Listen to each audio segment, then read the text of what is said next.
네, 배준영 의원입니다. 정성호 법무부 장관님, 예, 이번 대장동 사건 재판 관련해서 성공호 법무부 장관. 네, 배준영 의원입니다.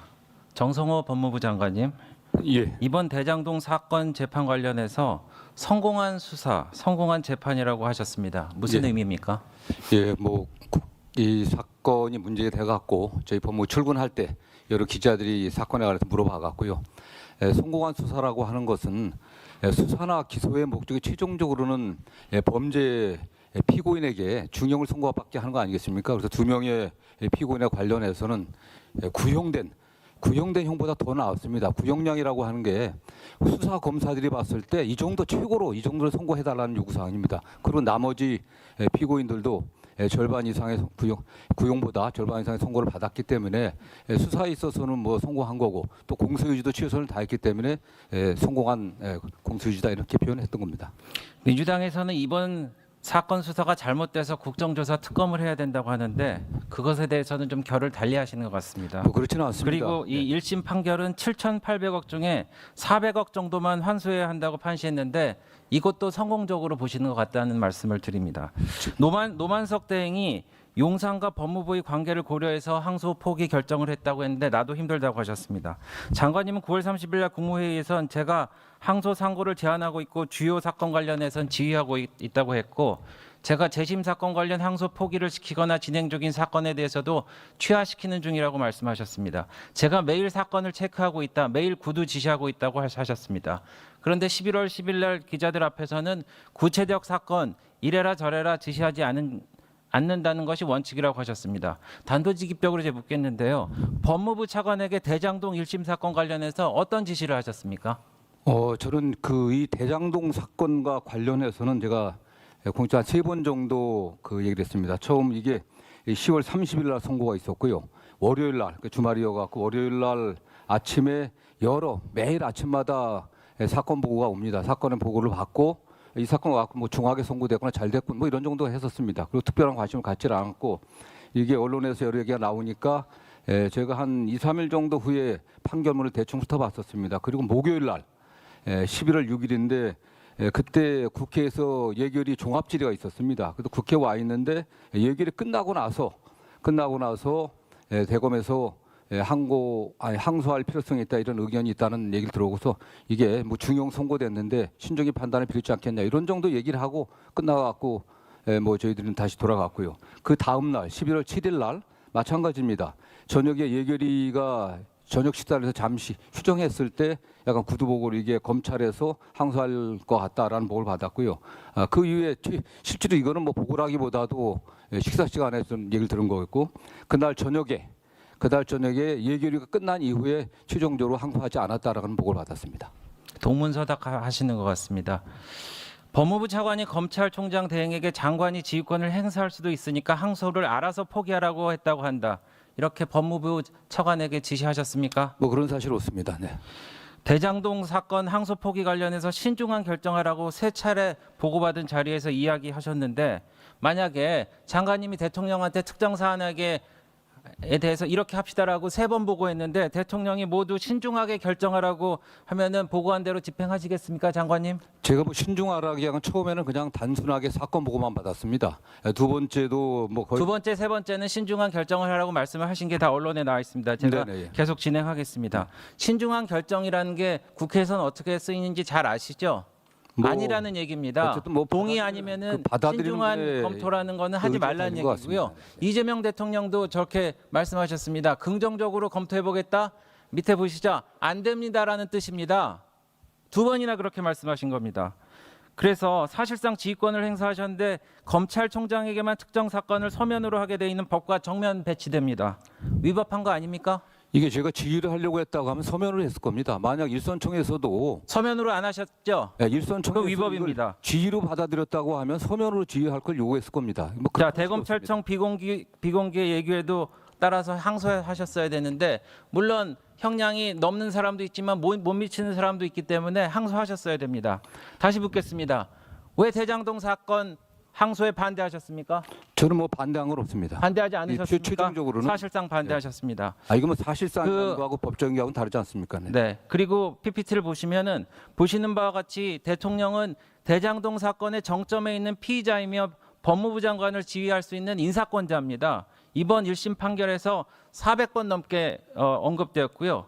이번 항소 포기의 최대 수혜자가 사실상 누구라는 것은 국민들이 압니다. 대통령에 대한 재판은 지금 멈춰 있습니다. 1심 결과대로 특정경제가중처벌법과 이해충돌방지법이 벗어난다면은 업무상 배임만 남고, 업무상 배임도 민주당이 지금 법을 없앤다고 하지 않습니까? 그럼 대통령 완전히 무죄가 됩니다. 이게 최대 수혜가 아니면은 누가 최대 수혜자라고 말씀하십니까? 일방적 주장 같습니다. 판결문을 그리고 제가 한번 이재명 물어보겠습니다. 대통령이 관련돼 있다는 이 사안을 없습니다. 대통령실 그러니까 이 사안을 대통령 또는 대통령실 직원과 직접 또는 간접적으로 논의한 적 있습니까? 저는 뭐 사건과 관련해서 대통령실과 제가 논의하지 자체를 않습니다. 저는요. 다시 한번 묻겠습니다.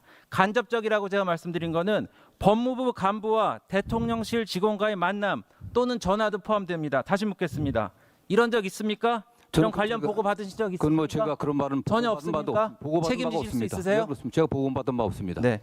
대통령실 민정수석실 비서관 4명 중에 3명이 이재명 대통령 변호하시던 분입니다. 그중에 한 명은 대장동 사건을 담당하는 변호사였어요. 민정수석실까지 보고됐다는데 대통령께 보고가 안 됐다고 생각하십니까? 아니 이 사건의 결과에 대해서 대통령실에 어쨌든 뭐 항소했다 안 했다 그 보고 여부는 뭐 제가 알 수가 관여하지는 않습니다. 다만 그거와 관련해 갖고 대통령실과 의논해 갖고 한 바는 전혀 어떤 없는 것으로 알고 있고요. 저 역시 마찬가지입니다. 7,400억에 대해서 제가 묻겠습니다. 이번 항소 포기의 가장 큰 쟁점은 전체 추징액 중 473억을 뺀 나머지 금액 약 7,400억인데 이거 사실상 받기 힘들어졌습니다.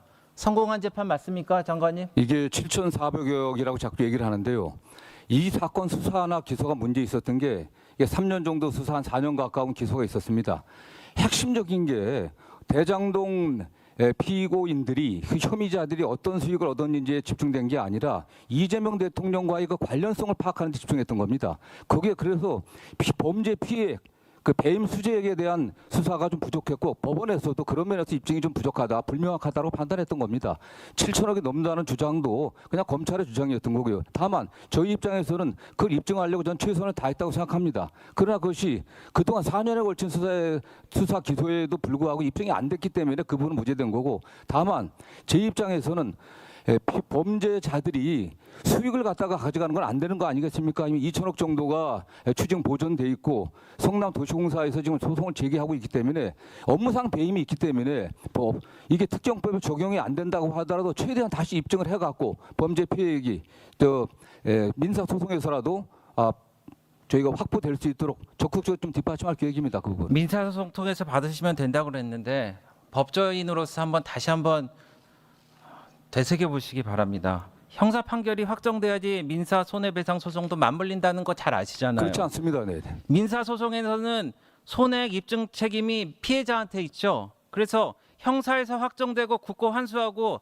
이를 민사 피해 당사자한테 돌려주는 것이 피해 구제를 가장 신속하게 정확하게 하는 방법입니다. 아니면 지금 1심 판결 지금 성남도시공사가 5억 1천만 원을 청구를 했는데 이게 13개월째 멈춰 있습니다. 공사 측에서 뭐라 그런지 아세요? 이 금액이 사업 전반에서 추정되는 전체 손해액을 반영한 것은 아니며 향후 형사재판 결과에 따라서 청구액을 확정할 여지가 있다고 했습니다. 이 공사에서는요, 이 사업 관련해서 약 4,895억 원의 규모의 손해가 발생됐다는 검찰 기소의 내용을 인용했습니다.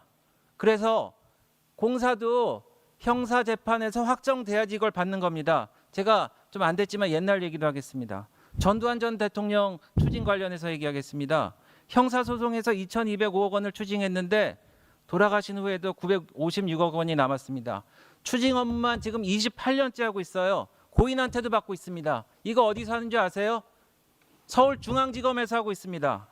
끝까지 추징한다는 원칙이 왜 대장동 앞에서는 멈췄습니까? 그렇지 않습니다. 참고로 전두환 대통령 추징 사건 관련 그 1심, 2심, 3심, 최종심 모두 다 추징금은 2,205억 원 똑같았습니다.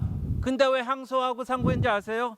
검찰이 한 이유는 법리 및 공범관계 일부 정리가 필요해서 그래서 한 겁니다. 근데 이번 경우에는 7,800억 중에 400억밖에 인정 못 받았는데 항소합니까? 아니, 항소하지 일단 않습니까? 뭐 저는 그렇습니다. 노태우 대통령 말씀드릴게요. 관련된 2,628억 원도 마찬가지로 추징액은 1심, 2심, 3심 다 똑같았어요. 근데 검찰은 항소하고 상고했습니다. 그때가 검찰하고 지금 검찰하고 다릅니까? 아니 그래갖고 지금 서울중앙지검하고 달라진 바가 있습니까? 지금 달라진 바가 서울중앙지검하고 없습니다, 이게. 다릅니까?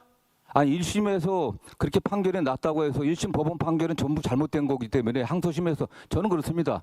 저희도 최선을 다하겠지만 말씀드린 대로 어쨌든 형사 사건에 있어서의 범죄의 어떤 증거의 증명력하고 민사성이 다릅니다. 형사성이 엄격하기 때문에 바로 그대로 증거로 사용되는 경우가 많습니다. 그러나 이 사건 같은 경우는 전두환 노태우 대통령하고 다른 게 이미 민사소송이 돼 있고요. 일부 그 2천억 검찰에서 뭐 추징 보존한 부분에 대해서 또 가압류를 또 해야 됩니다. 다른 부분에 관련해서 거기에 차질이 없게 저희들도 항소심에서 더 엄밀하게 사실은 입증하도록 저희들 최선을 다하겠습니다. 왜 이재명 정부가 하룻밤에 우리 국고 7,400억을 날렸는지 우리 국민들은 궁금하게 생각할 겁니다. 자, 이재명 정부가 심 판결이 지금 전면적으로 잘못된다는 전제로 말씀하시는데 그렇지는 않습니다, 이게. 네, 잠깐만요. 장관님, 이재명 정부가 지금 국유재산 헐값 관련해서 매각을 다시 되돌리려고 하고 있습니다. 그리고 증세를 하려고 노력하고 계시고 세금도 이렇게 확보한다고 몇백 명씩 뽑아갖고 수백억 원 되는 세금 환수 특별 뭐 기동대인가요? 뭐 이런 것도 만들어갖고 세금을 더 확보하려고 하고 있고 혈세도 지금 짜내고 있습니다. 그런데 7,400억을 하룻밤에 그렇게 안 받겠다고 날리는 게 이재명 정부가 할 일이냔 말입니다. 아니 법원 판결에 의한 겁니다. 그리고 말씀드린 것처럼 그 무죄 부분 관련해서 저희들이 입증이 부족한 부분이 있다고 하면 특히 그 범죄 그 수익에 관련해서 부족한 부분들은 더 적극적으로 공소 유지를 해야 됩니다. 왜 무죄가 났는지 저희들이 밝혀왔고요. 그거는 무죄 여부와 관계 없습니다. 성남도시공사에서 범죄 수익 환수에 차질이 없게 최선을 다해서 저희들이 형사소송에서도 자료를 제출하도록 하겠습니다. 다시 묻겠습니다. 473억보다 더 받을 수 있습니까? 항소심에서? 항소심에서 몰수 추징은 이게 필요적인 몰수 추징 부분이 아닙니다. 아니, 피해자가 있기 때문에 제가 여쭤본 물론 것만 대답해 주세요. 위해서 2심, 3심을 통해 갖고 그렇지 않습니다. 473억보다 더 받으실 수 있으세요, 없으세요? 없죠? 아니 몰수 추징 선고가 더 나아질 수는 없겠지만 말씀드린 대로 가장 중요한 게 그건 범죄 수익의 환수입니다. 그거는 어쨌든 민사 소송에서 저희들이 될 수 있게 최선을 다할 것이고요. 여기서 판결이 어떻게 나든 간에 관계없이 이미 피고인들이 중형 선고 받았고 그런 측면에서 저는 일선정에서 판단했다고 보고 있습니다. 네. 장관님, 이 결정에 관련된 모든 사람들에게는 국고 손실에 따른 배임죄로 법적인 책임을 물어야 될 거라는 게 국민적인 판단이고 이번 여론조사라든지 심지어는 한겨레 신문 사설에도 항소 포기가 잘못됐다는 거를 이렇게 이론을 펼쳤다는 걸 제가 말씀을 드립니다. 장관님, 범죄자의 불법 수익 이 7,400원을 이재명 정부가 짬짬이해서 범죄자들에게 안겨줬다는 비난이 빗발치고 있습니다.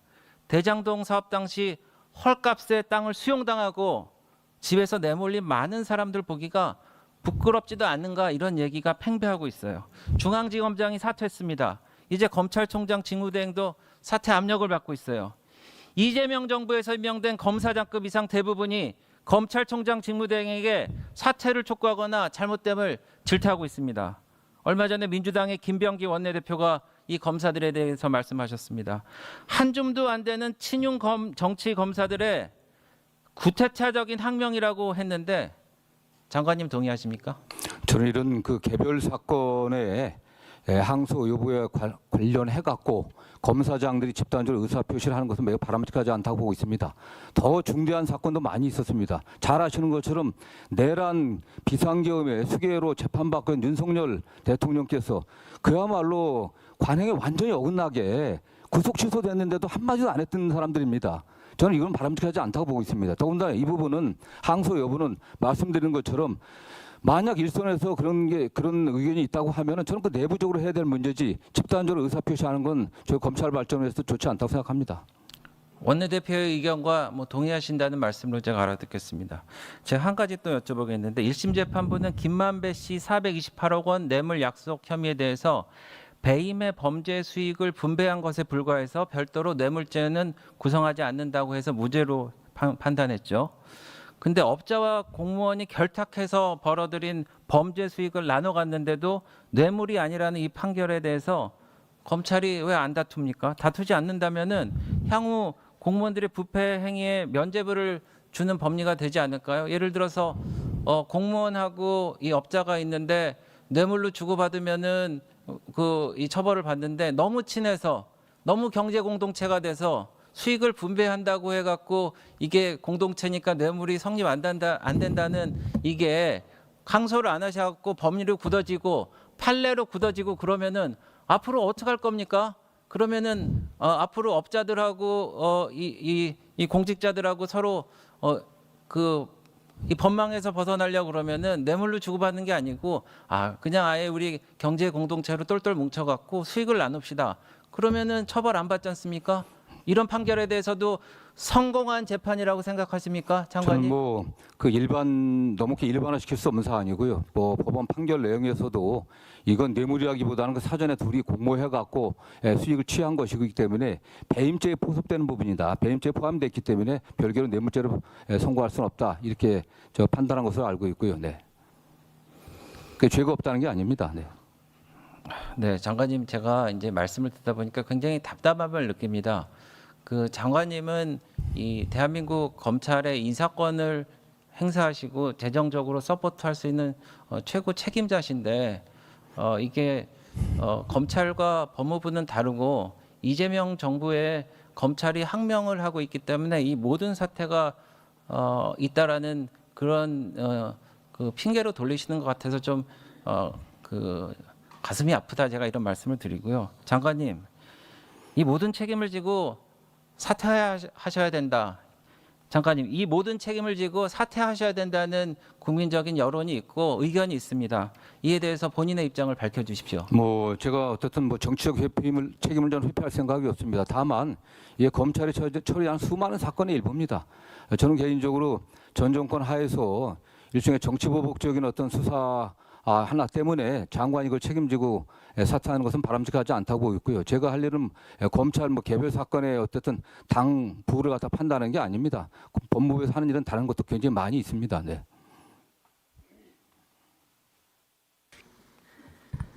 네, 수고하셨습니다. 다음은